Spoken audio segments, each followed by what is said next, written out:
प्रातः क्लास चल रहा था 31 अगस्त 1968। पहले पेज के मध्यांश में बात चल रही थी ड्रामानुसार जिनको बाप से नॉलेज लेनी होती है वो तो आते ही रहते हैं। तुमने कितनों को ज्ञान दिया होगा, अनगिनत लोगों को संदेश दिया होगा, और गांव-गांव से कितने ढेर आते हैं। ये आत्मा और परमात्मा का बहुत बड़ा मेला है।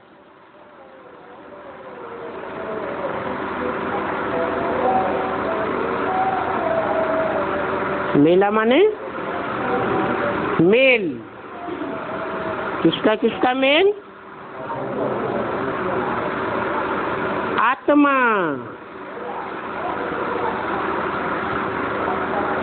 आत्माओं के बीच में जो पार्ट बजाने वाली विशेष आत्मा है वो हीरो पार्टधारी आत्मा, और फिर उसे कहते हैं परमात्मा। कब कहते हैं? कौन से युग में कहते हैं? संगम युग में ही कहते हैं। संगम युग में ही जानते हैं ये परमात्मा है, क्योंकि उसमें सुप्रीम सोल शिव परमात्मा प्रवेश करते हैं संगम युग में। और कोई युग में तो जानते ही नहीं। ये आत्मा सो परमात्मा का बड़े से बड़ा मेला है, और ये मेला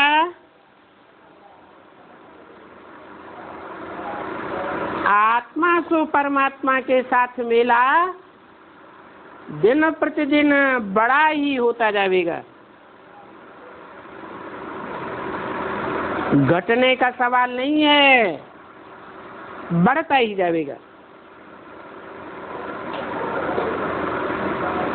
उस कुंभ के मेले पर पहले तो ज्यादा से ज्यादा 5000 लोग आते थे।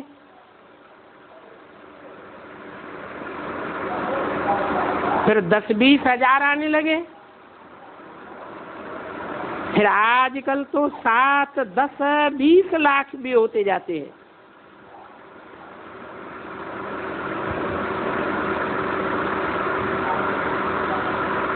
वो मेला भी लगातार हर वर्ष बढ़ता ही जाता है।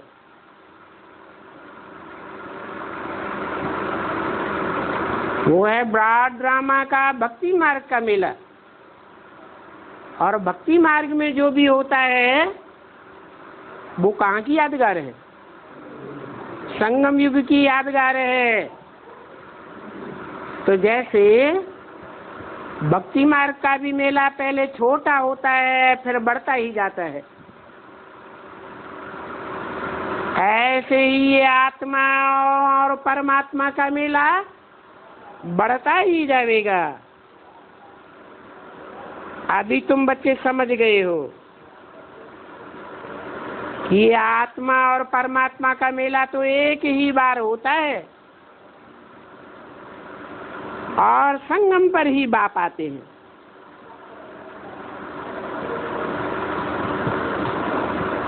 वो ही आकर के नई दुनिया की स्थापना करेंगे।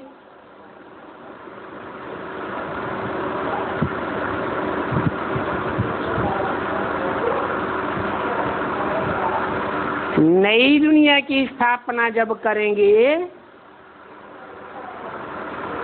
तो पुरानी दुनिया का विनाश भी होगा। भक्ति मार्ग मुर्दाबाद और ज्ञान मार्ग जिंदाबाद होगा। नई दुनिया की स्थापना करेंगे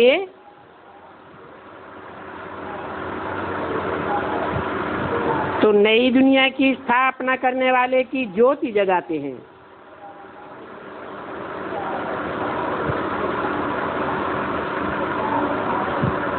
प्रैक्टिकल में ज्योति जगती है,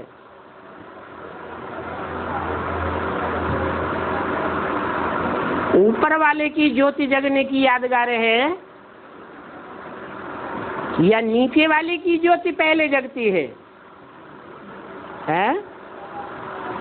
है तो ऊपर वाली भी ज्योति सदा जागती ज्योति कही जाती है।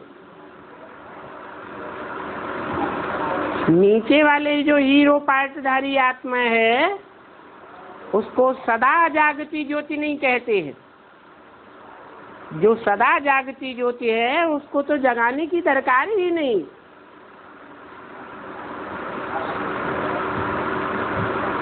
तो जो हीरो पार्टधारी है और हीरो से जीरो बनता है उसकी पहले पहले ज्योति जगाई जाती है।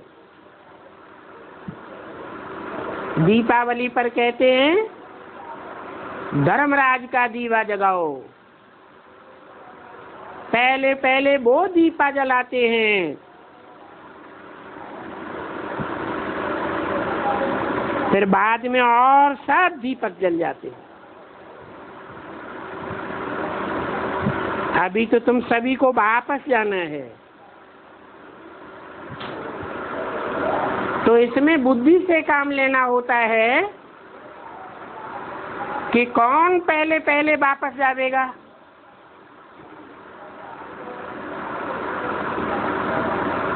और कौन पहले पहले वापस आवेगा।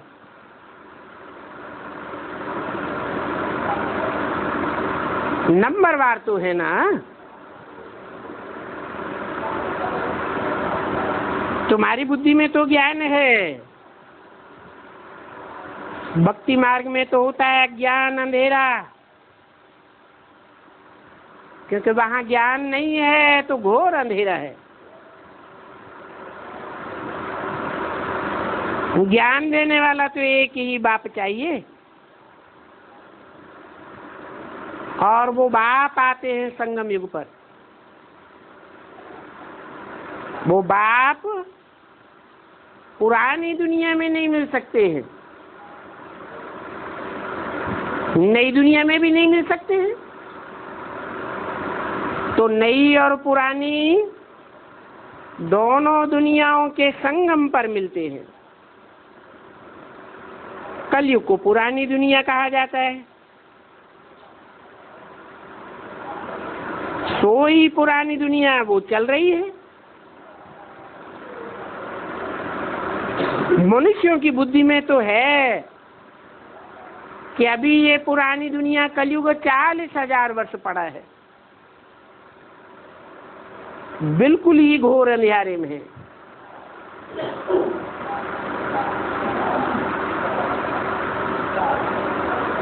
इतने अंधेरे में है कि दुनिया के विनाश का मसाला तैयार हो गया, एटॉमिक एनर्जी तैयार हो गई, देखने में नहीं आती। अभी भी समझते हैं कि 40,000 वर्ष के बाद भगवान जरूर आवेंगे और आकर के ज्ञान की सदगति करेंगे। तो गोया अज्ञान में है। इसको ही अज्ञान अंधेरा कहा जाता है। अज्ञान वालों को ज्ञान जरूर चाहिए। 31, 60 और 68 वाणी का दूसरा पेज। अब भक्ति को तो ज्ञान नहीं कहा जाएगा।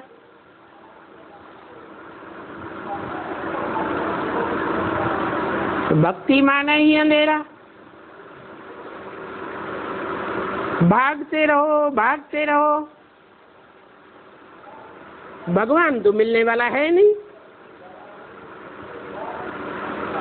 आत्मा में ज्ञान है ही नहीं,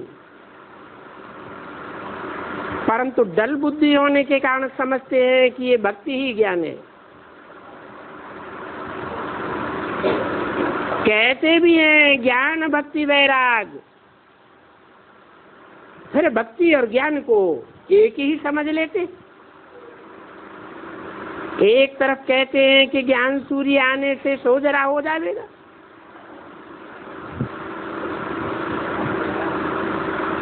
अगर ज्ञान सूर्य आने से सवेरे सोजरा होता है तो फिर सूर्य तो एक ही है, अनेक सूर्य तो नहीं है, समझते कुछ भी नहीं है। गाते हैं ज्ञान सूर्य प्रगटा ज्ञान अंधेर विनाश, परंतु ये गायन किस समय के लिए है वो कुछ भी नहीं समझते। ज्ञान सूर्य कब आया है सो तो कोई जानते ही नहीं है। शिवरात्रि मनाते रहते हैं, अब रात्रि के बाद ही तो सोजरा होगा, जानते नहीं है कि शिवरात्रि क्यों मनाते हैं।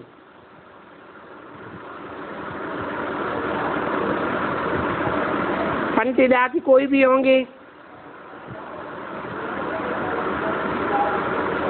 तो कहेंगे कि जब भगवान आवेगा तो सोजरा होगा। अब ये सभी बातें तो बाप आकर के समझाते हैं, पंडित विद्वान तो समझा ही नहीं सकते हैं।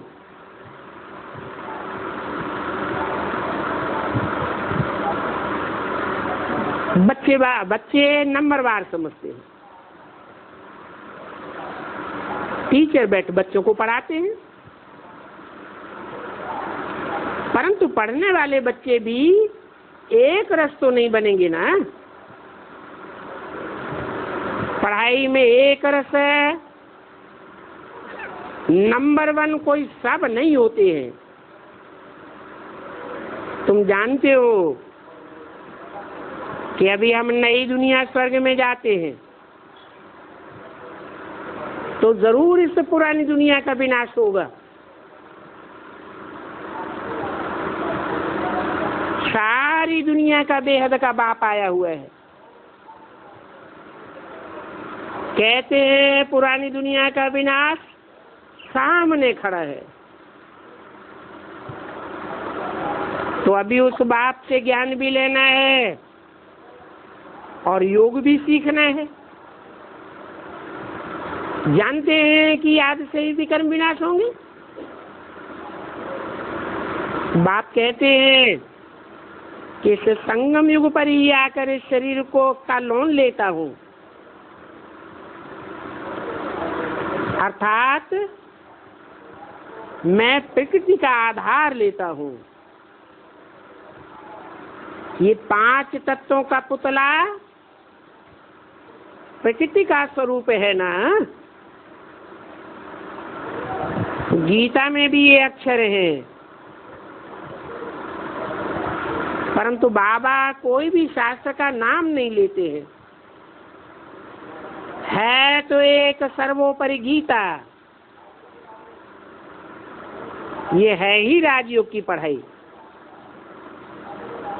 उसका नाम रख दिया है गीता। उसमें ही पहले पहले लिखा हुआ है भगवान वाच, परंतु भगवान किसको कहा जाता है वो कोई को पता नहीं। कह देते हैं श्री कृष्ण भगवान वाच। अब कृष्ण तो साकार, भगवान तो होता है निराकार। उस निराकार बाप को अपना शरीर तो है ही नहीं। जैसे आत्मा निराकार है, आत्माओं का बाप भी निराकार है, और वो है ही निराकारी दुनिया का रहने वाला।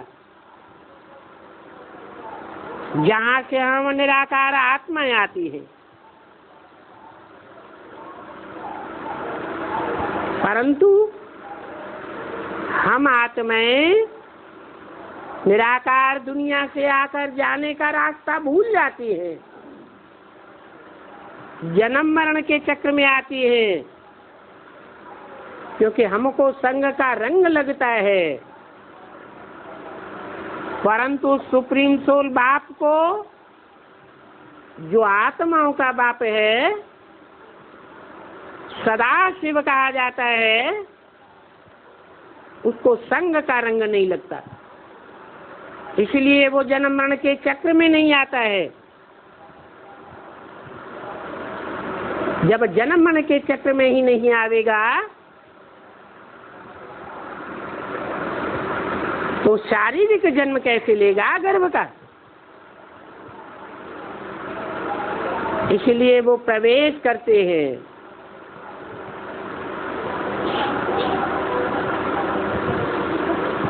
साकार वतन में आकर के प्रवेश करते हैं।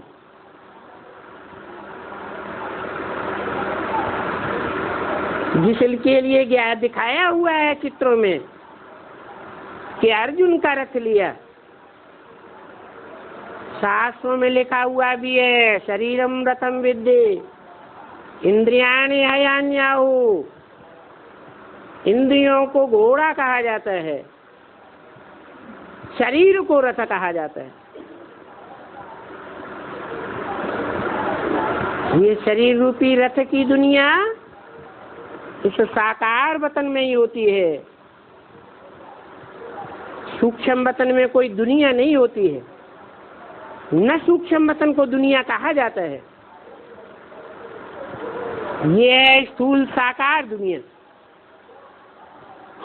और वो है मूल वतन आत्माओं की दुनिया।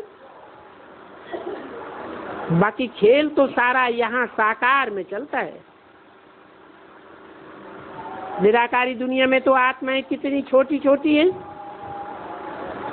वो आत्मा ही फिर यहाँ आकर के शरीर रूपी वस्त्र धारण करती हैं पार्ट बजाने के लिए। ये ख्यालात तुम बच्चों की बुद्धि में बिठाया जाता है, क्योंकि तुम्हारी बुद्धि, तुम्हारी ये मन बुद्धि रूपी आत्मा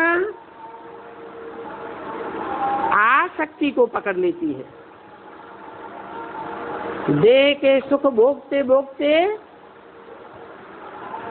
देह कहो शरीर कहो, इस वस्त्र में आसक्त हो जाती है, तो अपन को देह समझ लेते हैं। तो ये ख्यालात तुम बच्चों की बुद्धि में बिठाया जाता है कि वास्तव में तो तुम ज्योति बिंदु आत्मा हो। इस शरीर रूपी रंगमंच पर आकर के भांति भांति के वस्त्र पहनकर 84 के चक्र में पार्ट बजाते हो। ये बात तुम्हारी बुद्धि में बैठाई जाती है, इसी को ज्ञान कहा जाता है। नहीं तो अपन को देह समझना यही अज्ञान है, बाकी तो शास्त्र आदि कुछ भी नहीं है। बाप कहते हैं इन वेदों शास्त्रों आदि को कहा जाता है भक्ति मार्ग।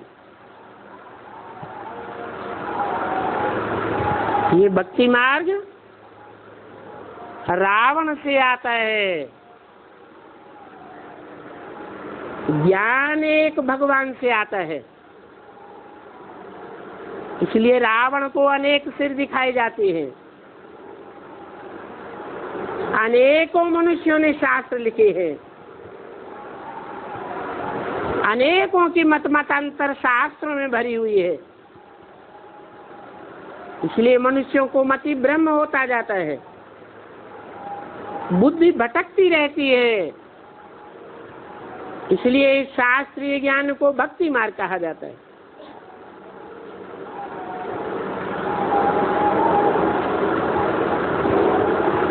तुम्हारा साधु सन्यासी आदि से इतना सामना नहीं हुआ है, बाबा को तो बहुत अनुभव है।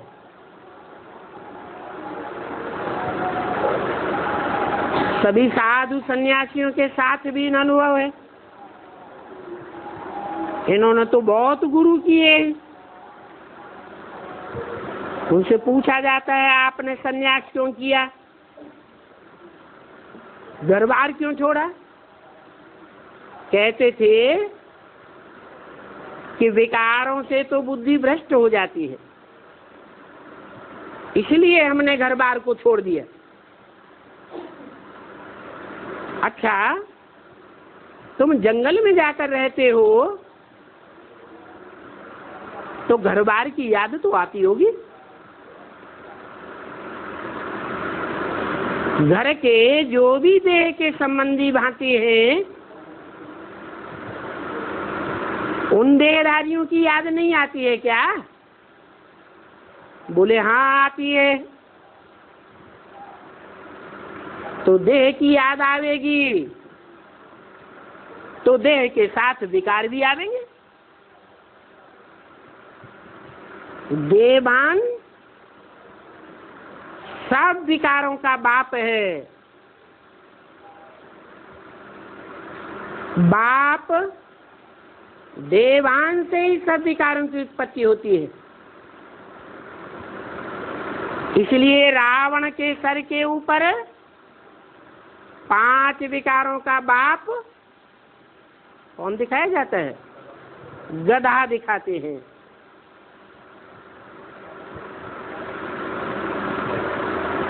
बाबा का देखा हुआ है।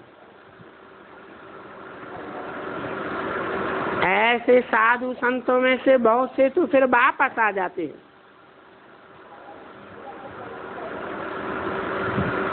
ये भी शास्त्रों में है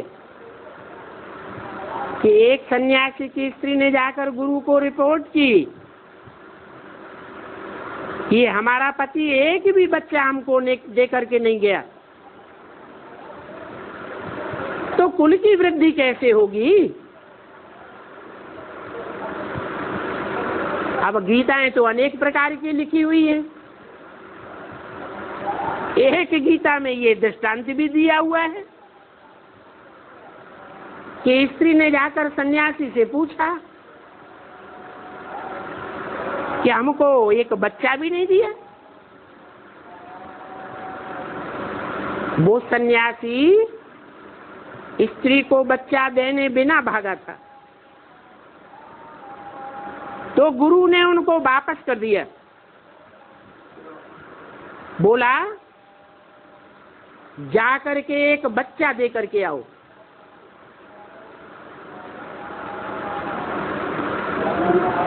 पितृ ऋण से मुक्त होकर के आओ। तो ऐसी ऐसी कहानियां भी बकवास लिख दी है।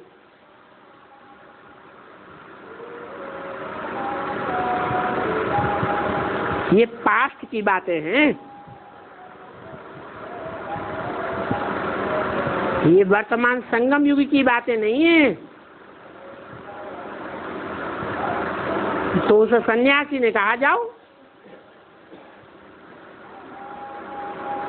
अब सन्यास लेकर वो ड्रेस आदि पहनकर फिर छूटे हुए घर में वापस आए तो संसार के मनुष्य क्या कहेंगे? ये क्या? ये तो साधु बन करके फिर कामी कुत्ता बन पड़ा।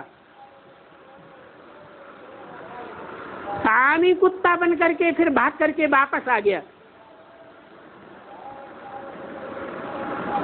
ऐसे बोल बोल करके उनका दम ही निकाल दिया। बेचारा गुटखा खाते खाते मर गया।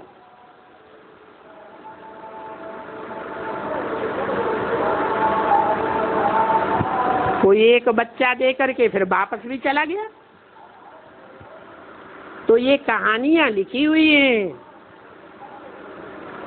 अनेक प्रकार की बातें बनाई है।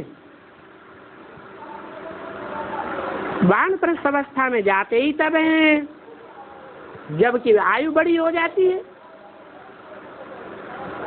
छोटी अवस्था में तो वानप्रस्थ में नहीं जाना चाहिए। कुंभ के मेले में तो बहुत छोटे छोटे नागे लोग आते हैं।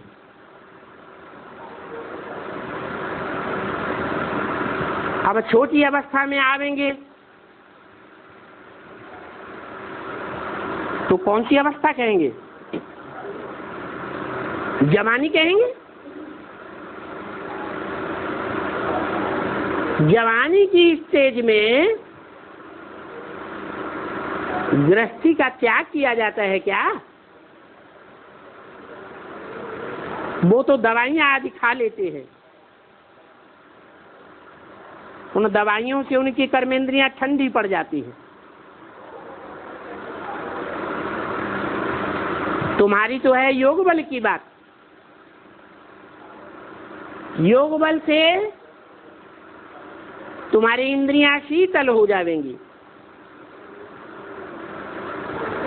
योग बल से वशीभूत होते होते आखिरी इंद्रियां बिल्कुल ही ठंडी हो जाएंगी।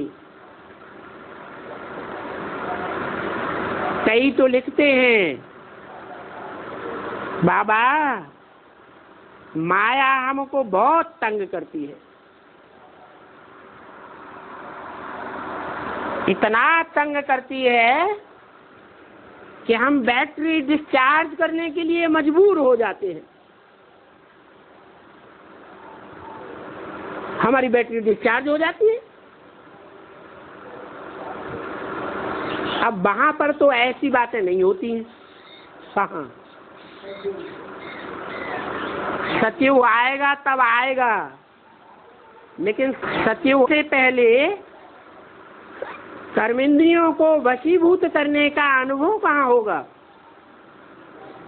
यहाँ अनुभव करेंगे या सतयुग में ही अनुभव करेंगे? यहाँ अनुभव होगा, जहाँ हमारी बैटरी कोई भी हालात में डिस्चार्ज नहीं होगी।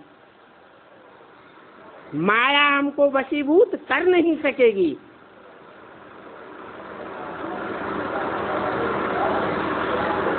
ये कर्मेंद्रियां वशीभूत तभी होंगी जबकि योग में तुम पक्के हो जाएंगे।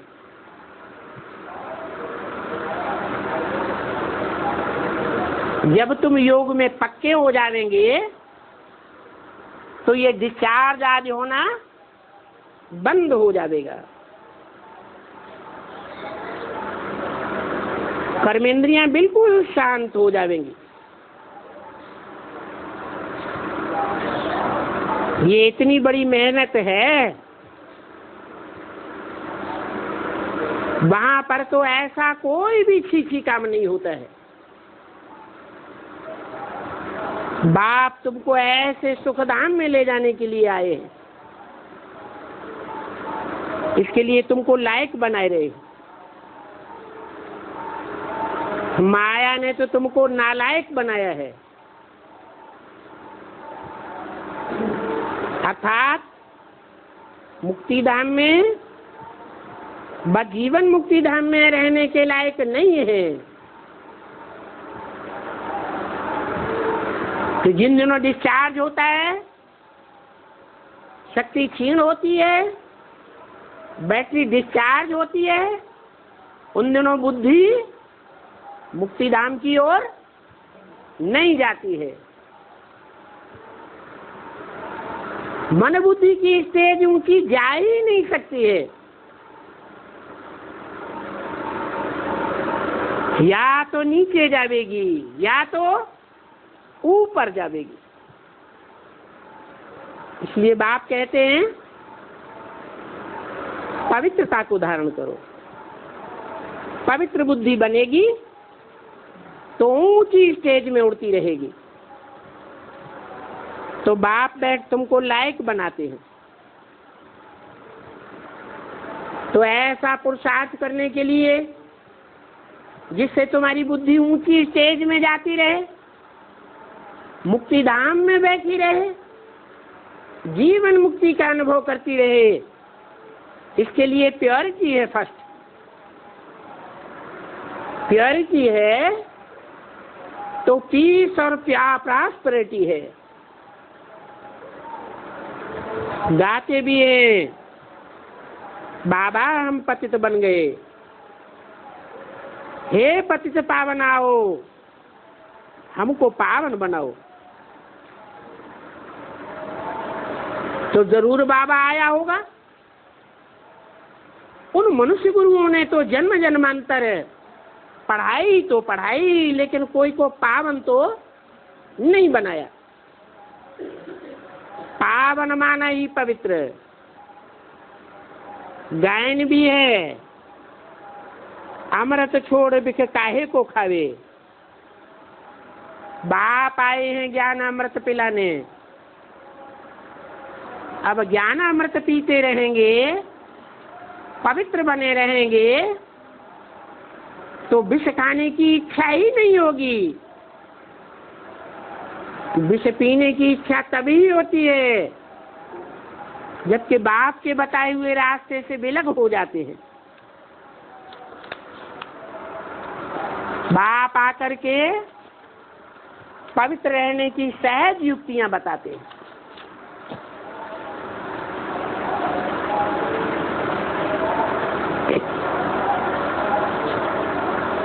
तुमको अभी सहज समझ मिली है। परमपिता परमात्मा ही सर्व का सदगति दाता है। 21 जन्म के लिए उनको पूरी सदगति मिल जाती है। 21 जन्मों का वर्षा अभी पढ़ाई से मिलता है। जो पढ़ाई पढ़ेंगे उनको 21 जन्म का वर्षा मिलेगा। पवित्रता का, सुख का, शांति का, पीस प्रॉस्पेरिटी का वर्षा मिलेगा ना। तो समझाने के लिए टॉपिक्स तो बहुत हैं। वैश्यालय किसको कहा जाता है, शिवालय किसको कहा जाता है, ये भी टॉपिक है। परमपिता परमात्मा की जीवन कहानी हम आपको बता सकते हैं, ये भी एक टॉपिक है। लक्ष्मी नारायण के 84 जन्मों की कहानी, ये भी एक टॉपिक है। विश्व में शांति कैसे होती है, फिर कैसे अशांति होती है, अभी कैसे शांति स्थापन हो रही है, ये सभी टॉपिक्स हैं। अच्छा, मीठे मीठे रूहानी बच्चों को रूहानी बाप दादा का याद प्यार गुड मॉर्निंग।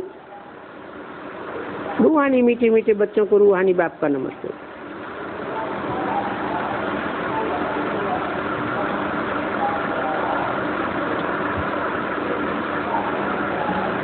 इसी मुरली की रही हुई पॉइंट्स जो बाद में मिली वो भी छापी गई है। तुम बच्चों को तो बहुत हर्षित होना चाहिए, इतना हर्षित होना चाहिए जो कभी भी दुखी मन से ये ना निकले, हे भगवान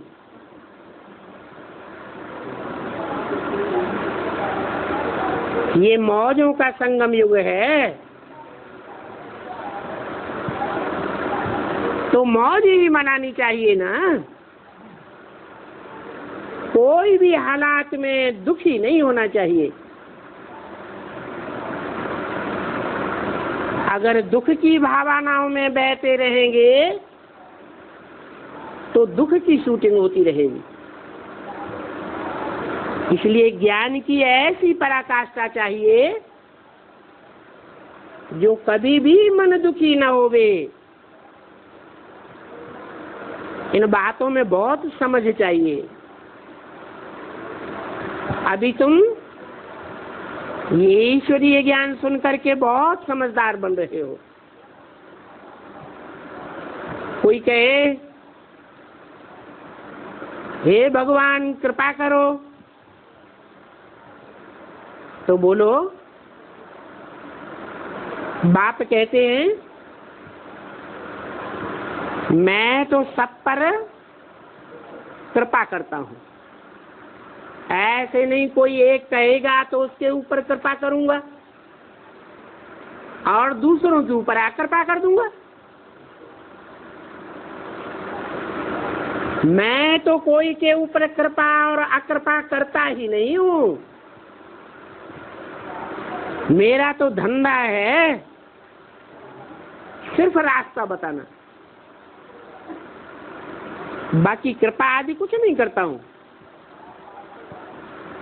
वो गुरु लोग भी सिर्फ मंत्र देते हैं, और क्या करते हैं? उन गुरुओं ने भी किसको फॉलो किया है? मैं भी रास्ता बताता हूँ, वो भी मंत्रणा देते हैं, रास्ता बताते हैं,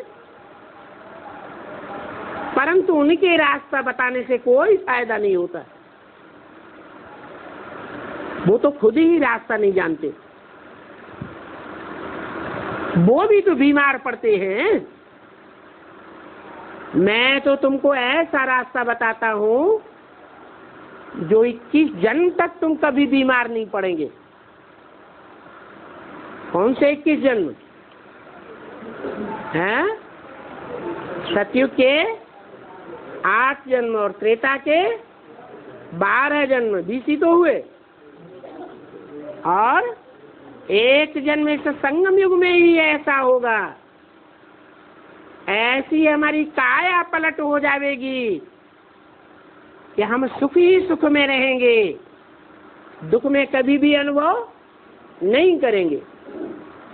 दुनिया में भले हाहाकार होता रहे, लेकिन हमको दुख अनुभव नहीं हो सकता। तो देखो, वो साधु संत महात्माएं तो बीमार पड़ते हैं, तो वहां जंगल में उनकी मल्लम पट्टी होती है क्या? नहीं, वो फिर भी मंत्र देते रहते हैं। और क्या करते हैं? बाप भी कहते हैं कि तुम यहाँ बीमार पड़ते हो, हद में बीमार होते हो, बेहद में माया बीमार कर देती है, तो मैं तुम्हारी कोई मल्लम पट्टी थोड़ा ही करता हूँ, कोई कृपा करता हूँ क्या? सिर्फ कहते हैं मन मना भव, मुझे याद करो तो तुम्हारे पूर्व जन्म के सारे पाप भस्म हो जाएंगे। और जब तुम्हारे पाप भस्म हो जाएंगे तो तुम्हें कोई बीमारी नहीं लगेगी। सर्व का सदगति दाता, पावन करने वाला एक बाप के सिवाय और कोई है नहीं। तो गुरु लोग पतित पावन होते हैं क्या? उनके नाम कितने बड़े बड़े होते हैं। श्री श्री 108 जगत गुरु स्वामी सच्चिदानंद जी महाराज। देखो कितनी ठगी लगी हुई है। तो बाबा कहते हैं, मनुष्य कहते हैं उनको बाबा,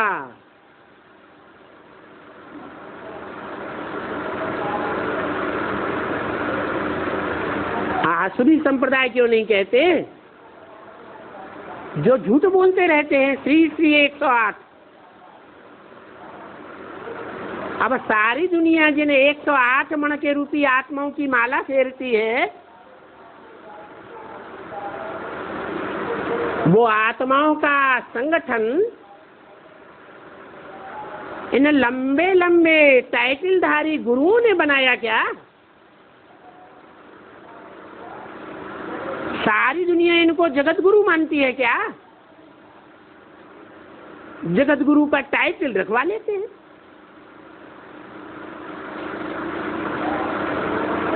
अब भक्ति मार्ग में तो ये टाइटल जन्म जन्मांतर चलते चले आए। वो सब है आसुरी संप्रदाय।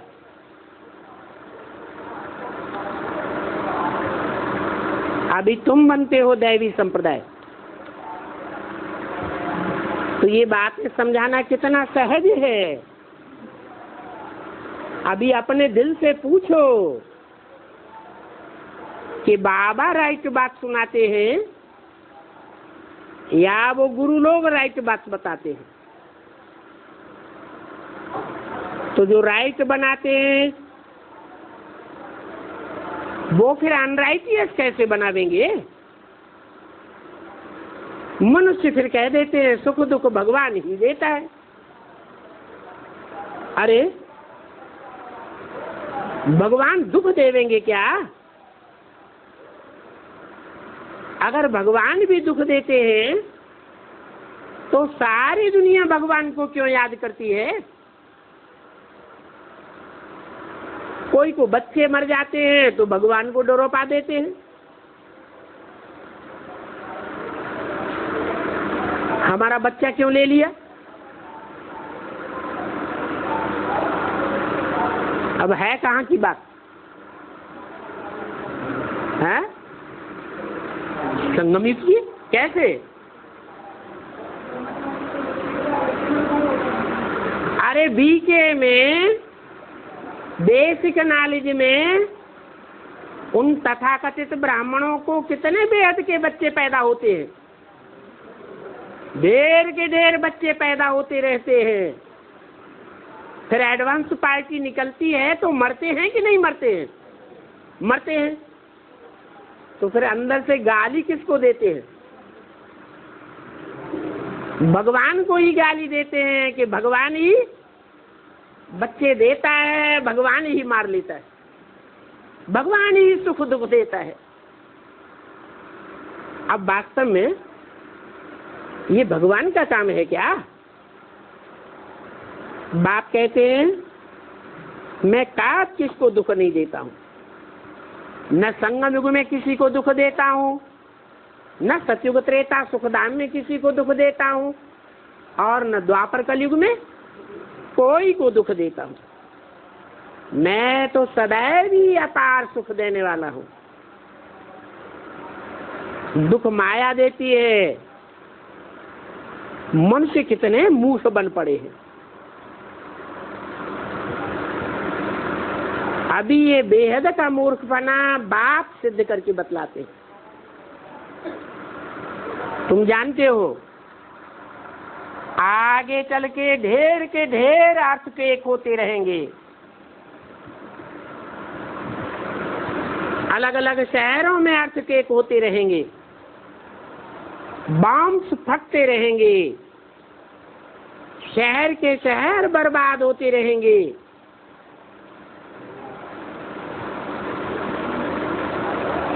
नहीं तो डावाडोल कैसे होगा? इसको कहा जाता है कुदरती आपदाएं। नहीं तो कलयुग का विनाश कैसे हो सकता है? कोई बताए? जबकि आज की इतनी बड़ी दुनिया में इतने धर्म हैं, अनेक धर्म हैं। बाप आकर इन सभी की हिस्ट्री बतलाते हैं, बतलाते भी हैं और दिखलाते भी हैं। विनाश और स्थापना इसने भी देखा, तब इसको निश्चय हुआ।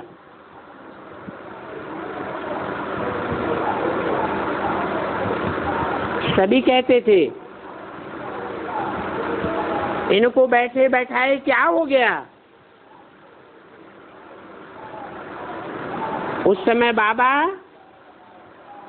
बंबई में था,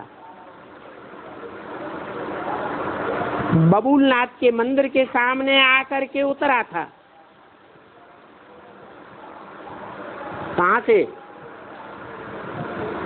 कहाँ से आकर उतरा? पानी के जहाज से जब कराची से आया तो कहाँ आकर उतरा? बबूलनाथ के मंदिर के सामने आकर उतरा। अब तुम तो हो मीठे मीठे बच्चे, ये कौन कहते हैं? मीठे मीठे बच्चे कहने वाला कौन है? शिव बाबा।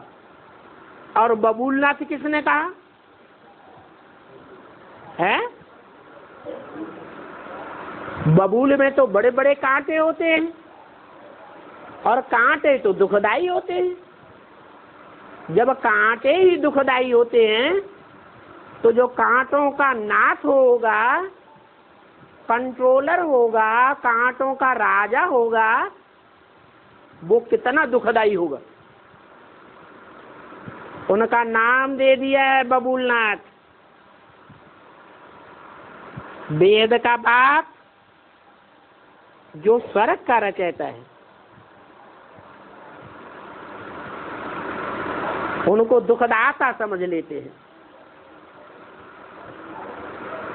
अब कौन है दुखदाता? दो बेहद के बाप हैं। एक है आत्माओं का बाप और एक है मनुष्यों का बाप। दुखदाता कौन है?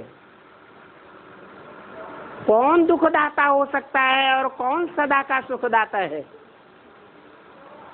हैं? शंकर को तीसरा नेत्र देते हैं, कहते हैं शिव नेत्र। शिव माने कल्याणकारी, अकल्याणकारी क्यों नहीं कहते? सदा शिव क्यों कहते हैं? सदा शंकर क्यों नहीं कहते? भक्ति मार्ग में शिव शंकर एक ही समझते हैं ना, तो सदा शंकर क्यों नहीं कहते? शिवरात्रि क्यों कहते हैं? शंकर रात्रि क्यों नहीं कहते?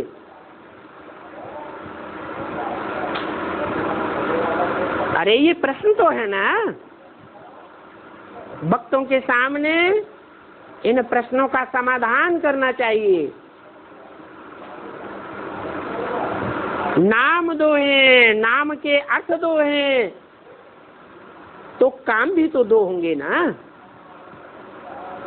शिव और शंकर एक नाम तो नहीं है ना। तो बोला जो सदा सुखदाता है उस बाप को कितनी गाली देते हैं। अभी वो बाप कहते हैं और संग तोड़ मुझे एक के साथ जोड़ो। क्या कहा है? औरों का संग तोड़ दो है? मना रामकृष्ण का संग तोड़ दें। रामकृष्ण जैसी श्रेष्ठ आत्माएं जो भारत में भगवान के रूप में मानी जाती है, उनका भी बुद्धि से संग न करें क्या? करें या न करें? है? ब्रह्मा बाबा की गोद में बच्चे आते थे, क्या पूछते थे?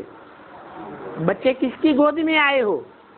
तुम्हारी बुद्धि में क्या है? तो कोई बच्चे कहते थे बाबा ब्रह्मा बाबा की गोद में आए हैं, तो कहते फेल। कोई सूड बुद्धि होते थे, कहते थे हम तो शिव बाबा की गोद में आए हैं, तो कहते थे पास हो गया बच्चा। क्यों कहते थे? बुद्धि में अगर शिव आत्मा की यादगार है तो बेड़ा पार है। अगर 63 जन्मों का हिसाब किताब या लगाओ रामकृष्ण वाली आत्माओं के साथ रहा है तो 70 साल हो गए समझाते समझाते, फिर भी समझ में नहीं आता। क्यों नहीं आता? क्योंकि 63 जन्म के जो संस्कार हैं वो बार बार खींचते रहते। जो दुखदाई हैं उन्हीं की याद आ जाती है। अभी बाप कहते हैं और संग तोड़ एक संग जोड़। एक संग का मतलब क्या हुआ? एक का मतलब बिंदी नहीं हुआ। क्या हुआ? बिंदी प्लस वो शरीर जिस शरीर में प्रवेश होकर के आता है, मुकर्रर रथ है, परंतु ये याद ना आए कि हमको सुख देने वाली राम की आत्मा है। क्या याद आए? उस शरीर में भी सुख देने वाली कौन सी आत्मा है? शिव बाबा है।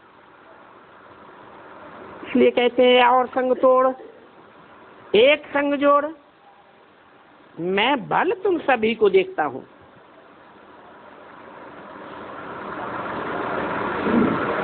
मेरी बात देखने की और है, मैं सभी को देखता हूं, लेकिन तुमको नहीं देख कहता हूं कि तुम भी सबको देखो।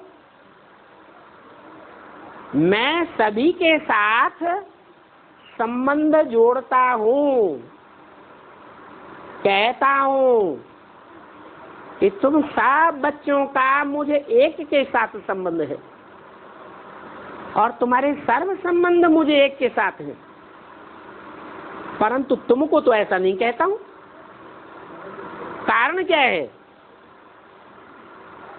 क्योंकि मेरी बुद्धि तो सदैव शांति धाम और सुख धाम में है। मेरी बुद्धि इस दुख धाम से टूट चुकी है, सदैव टूटी हुई है। दुख धाम है रावण का देश और सुख धाम शांति धाम बाप का देश है। वहां ही तुमको जाना है। तो बाप समझा सकते हैं, तुम भी समझा सकते हो, कह सकते हो। क्या इन बातों को हम नहीं समझा सकते? तो इसको कहा जाता है ईश्वरीय मिशन। इस ईश्वरीय मिशन में हम बच्चे राजयोग सीखते हैं और ये राजयोग कौन सिखलाते हैं?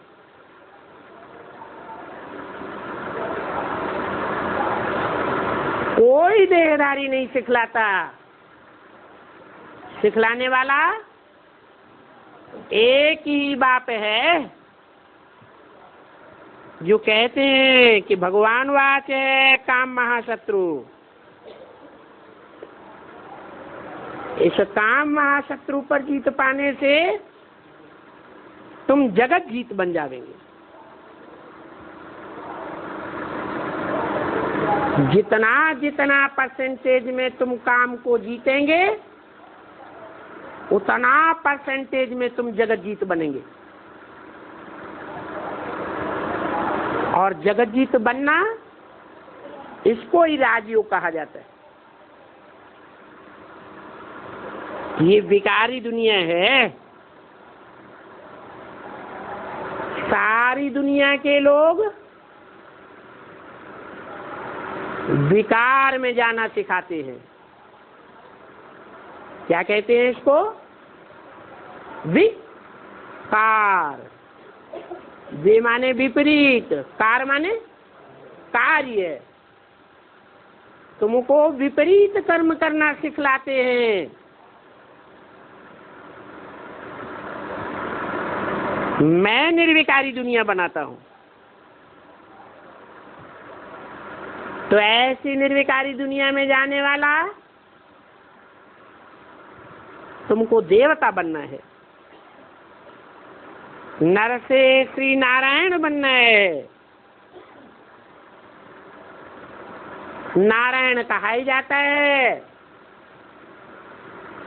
नार माने ज्ञान जल, आयन माने घर। जिसका घर कहाँ हो? ज्ञान जल में ही जिसका घर है। अर्थात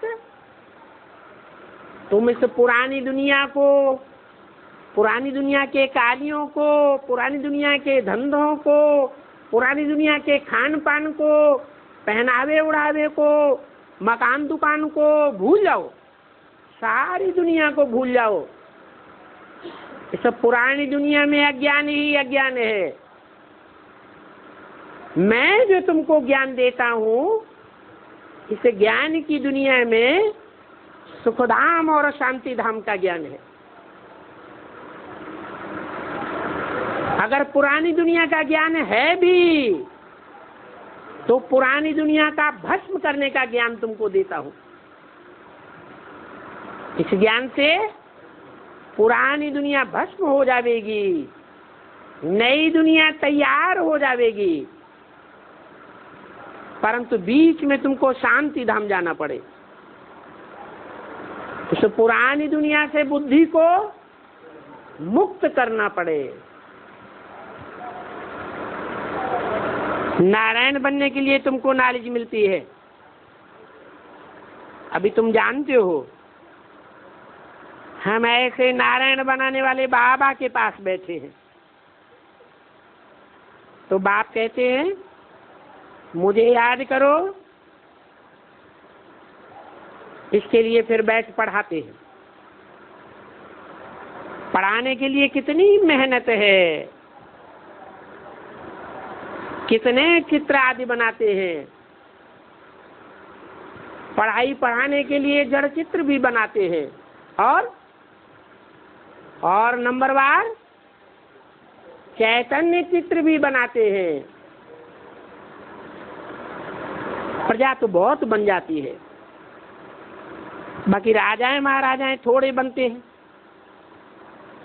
एक एक महाराजा को लाखों करोड़ों में प्रजा होती है। इसलिए कहा जाता है कोटों में कोई और कोई में कोई यह राजपद पाते हैं। अच्छा, ओम शांति।